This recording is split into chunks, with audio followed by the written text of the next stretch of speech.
पाकिस्तान अब्दुल मजीद जराबा मजदूरी करते मजदूरी जराबा टोपियाँ दस्ताने वगैरह दिहाड़ियाँ साढ़ा ही है माड़ा मोटा ही गुजारा होंगे 400-500 सेल होई 400-500 सेल होई गुजारा होंदा ही कि मजबूरी है वेले तो लगे ही बस ठीक समान किसी का बेचते हैं जिस सेल भी देने 500 रुपया दे दिंदा दिहाड़ी कभी 500 400 600 दिंदा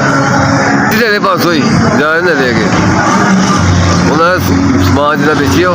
शाम 500 देना बच्चियाँ ही मेरिया 3 बच्चियाँ मेरा मकान है मैं तो मजदूर करके बच्चे पालदा बस पुत्तर कोई नहीं है बहुत हालात तंग ही औखा ही है हालात नहीं ये लगी दिहाड़ी रोटी खाने दे नहीं तो फिर अल्लाह मालक गुजारा इतनी करना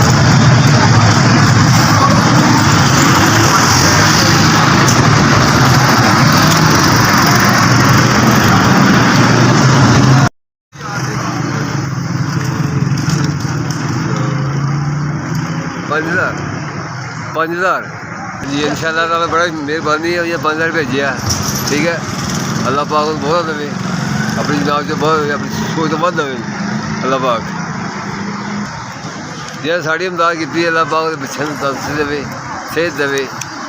ठीक है अल्लाह पाक खोल देवे अपने भरे घराने बेदुआ तमाम जिंदगी अल्लाह पाक खुश रखे SVS थैंक यू शुक्रिया SVS